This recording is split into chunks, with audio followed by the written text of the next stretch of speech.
Few workplace experiences are more frustrating than having a manager who constantly watches, questions, and monitors everything you do.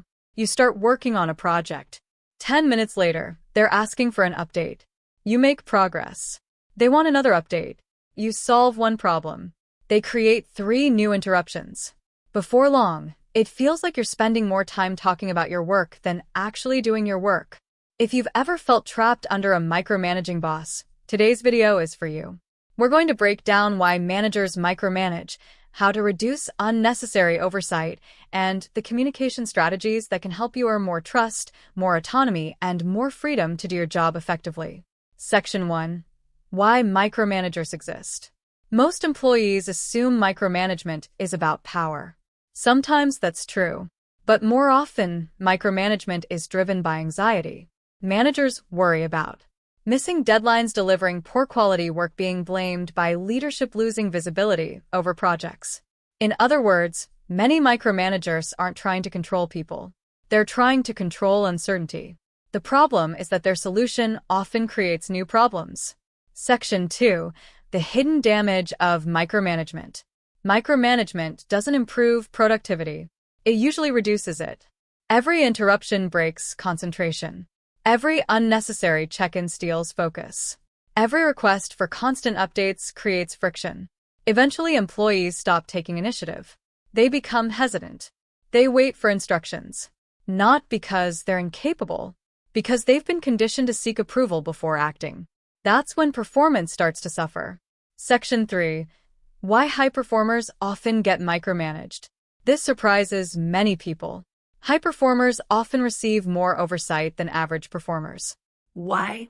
Because they're usually working on important projects. They're visible. Their work impacts results. The stakes are higher. As pressure increases, some managers respond by becoming more involved than necessary. This can create a strange situation where your success actually attracts more supervision. Section 4. The real solution isn't resistance. Many employees respond emotionally. They become frustrated, defensive, passive-aggressive. That rarely works. Why? Because micromanagement is often fueled by uncertainty. When you react emotionally, uncertainty increases, and the manager becomes even more involved. The better approach is strategic communication. Instead of fighting the behavior directly, reduce the need for it. Section 5. The Micromanagement Reduction Framework. The first step is anticipation. Ask yourself, what questions is my manager likely to ask today? Then answer them before they're asked. For example, quick update, the client proposal has been completed, feedback is expected tomorrow, and implementation remains on schedule. Now your manager has visibility without needing to chase you. The second step is consistency. Create a predictable communication rhythm. Daily updates. Twice weekly updates.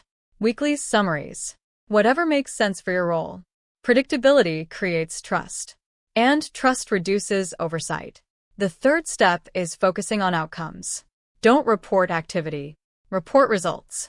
Instead of saying, I attended 3 meetings today, say, the client approved the proposal and we're moving into implementation next week. Results create confidence. Confidence reduces micromanagement. Section 6. Scripts that actually work. If your manager constantly requests updates, try.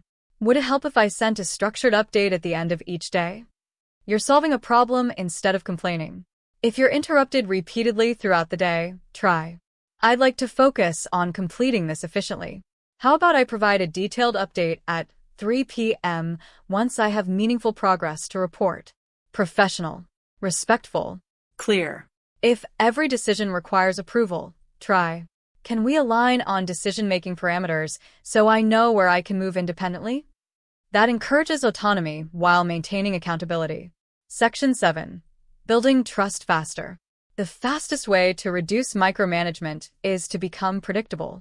Meet deadlines. Communicate proactively. Raise risks early. Keep commitments. Provide visibility. Over time, managers begin to relax because they know what to expect from you. Trust isn't built through arguments. It's built through consistency. Section 8. When micromanagement becomes a larger problem. Sometimes micromanagement isn't about anxiety. Sometimes it's part of a larger toxic culture. If constant oversight is affecting your performance, confidence, mental health, or career growth, it may be time for a more direct conversation, or even a reassessment of whether the environment is healthy for your long-term career. Not every workplace can be fixed, but many situations can improve dramatically when communication improves. Final thoughts. Micromanagement is exhausting, but understanding the psychology behind it gives you power. The goal isn't to win an argument. The goal is to reduce uncertainty, because uncertainty creates oversight. Oversight creates interruptions, and interruptions destroy productivity. When you provide visibility before it's requested, communicate consistently, and build trust through results, managers often feel less need to hover. And that creates something every professional wants: the freedom to actually do their job. If you found this video helpful, make sure to read the full article linked in the description below. You'll also find the workplace boundaries and self-advocacy blueprint in the description if you're ready to strengthen your communication skills, establish better workplace boundaries, and take control of your professional growth. Thank you for watching, and I'll see you in the next video.